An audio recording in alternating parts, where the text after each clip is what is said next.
Yo escape plan. Silent king. One of marini. Hanzi ipaga maga. Mubana wiraga. Ndigone kukunda moyezo konge baga. Wiraga. Waifunga devitaga. Wati pato pinda tine ajasa omakasaka. Action, action. Yakunzira distraction, action, action. Body shape mo location, action, action. Yakunzira distraction, action, action. Yakunzira mo location. Andi jinga vibe, andi ita happy. Akanak, that is a shape. Ari kurwatsi kungenda ndichiwepi. Tamisa badenga banika kepi. Utamba kupopila, kufarisa. Nasto mutipisa, kutipisa. Boyere, action, action. Yakunzira distraction, action, action.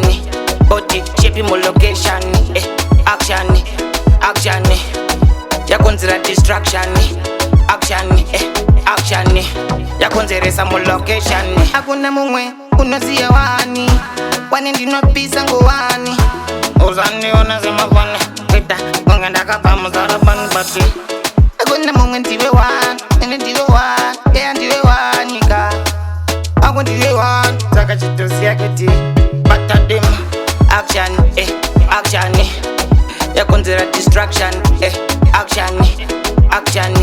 Body shape mo location, action, action.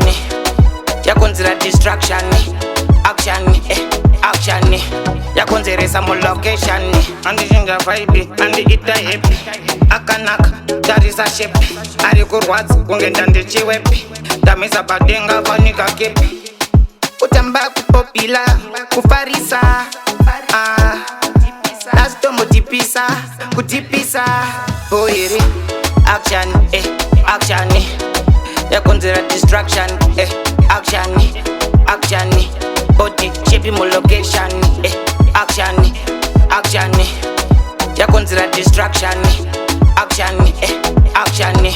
Yakunzira mo location. Hakuna mumwe unoziya wani, wani ndinopisa ngowani.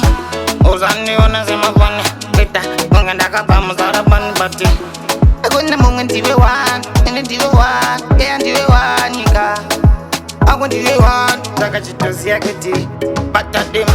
Action, action. Yakunzira distraction, action, action. Body shape mo location, action, action. Yakunzira distraction, action, action. Yakunzira mo location.